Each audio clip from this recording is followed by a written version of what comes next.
اگلا سوال منصور کرتے ہیں سر ابو ذر غفاری رضی اللہ تعالیٰ عنہ کی مدینہ سے باہر قبر کیوں ہے اور خلیفہ وقت نے ان کو مدینہ سے کیوں نکالا تھا؟ دیکھیں، یہ کریٹیکل ٹاپک ہے، ایک پوری ڈاکٹرن ہے۔ میں نے سیدنا ابو ذر غفاری رضی اللہ تعالیٰ عنہ کے حوالے سے پوری ویڈیو ریکارڈ کروائی بھی ہے، وہ آپ دیکھ لیں۔ ابو ذر غفاری اور ساتھ میرا نام لکھیں، انجینئر محمد علی مرزا، تو وہ ویڈیو کھل جائے گی۔ بیسیکلی ابو ذر غفاری رضی اللہ تعالیٰ عنہ ایک درویش صفت آدمی تھے، اور وہ یہ سمجھتے تھے کہ نبی الاسلام کے بالکل بعض اصحاب نے نبی الاسلام کی جو فقر کی زندگی ہے اس کا طریقہ چھوڑ دیا ہے۔ اگرچہ وہ کوئی حرام ہوں، کیٹیگری میں فال نہیں کرتا تھا، اگر کوئی شخص عمارت کی زندگی گزار رہا ہے اور ساتھ ہی ساتھ وہ اللہ تعالیٰ کا حق بھی پورا کرتا ہے تو اس میں شرعی گریفت تو کوئی نہیں ہے۔ لیکن ابو ذر غفاری کا موقف یہ تھا کہ صحابہ کرام کو ایٹ لیسٹ جو ہے وہ فقر کی زندگی اڈاپٹ کرنی چاہیے۔ باقی اس میں کئی ایک تلخ تاریخی پہلو ہیں، وہ آپ میری ویڈیو ہی دیکھ لیں تو آپ کو اندازہ ہوگا۔ 2 منٹ میں تو اس سوال کا جواب دیا نہیں جا سکتا۔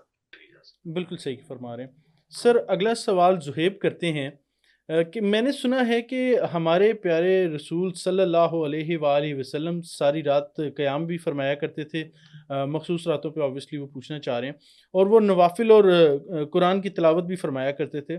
میں حافظ تو نہیں، میں نوافل میں لمبی صورت کے لیے کیا موبائل سے دیکھ کر پڑھ سکتا ہوں نوافل میں؟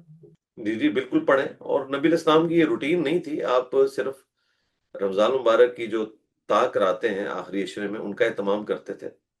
بالکل اس کے علاوہ آپ علیہ السلام عام دنوں میں قیام اللیل کرتے تھے، لیکن پوری رات جاگنے سے آپ علیہ السلام نے منع کیا۔ آپ رات کو سوتے بھی تھے، اور آخری پہر میں جب آخری تہائی رات رہ جاتی تھی تو نوافل کا اہتمام کرتے تھے۔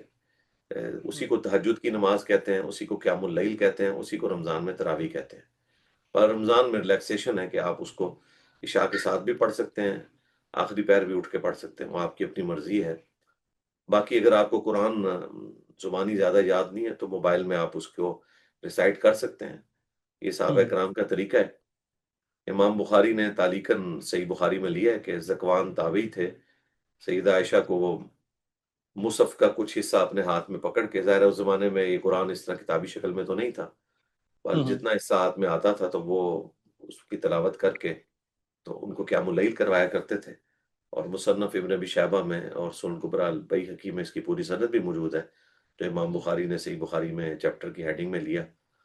اور مصنف ابن ابی شیبہ میں تو یہاں تک موجود ہے کہ حضرت انس ابن مالک جو ہیں وہ جس حافظ قرآن کو قیام اللیل کے لیے کھڑا کرتے تھے تو اس کے پیچھے جب سامع کے طور پہ بھی کھڑے ہوتے تھے تو وہ مصحف کا کچھ حصہ ہاتھ میں لے کے اس کی سماعت کیا کرتے تھے۔ تو دونوں ہوں۔ طریقے درست ہیں۔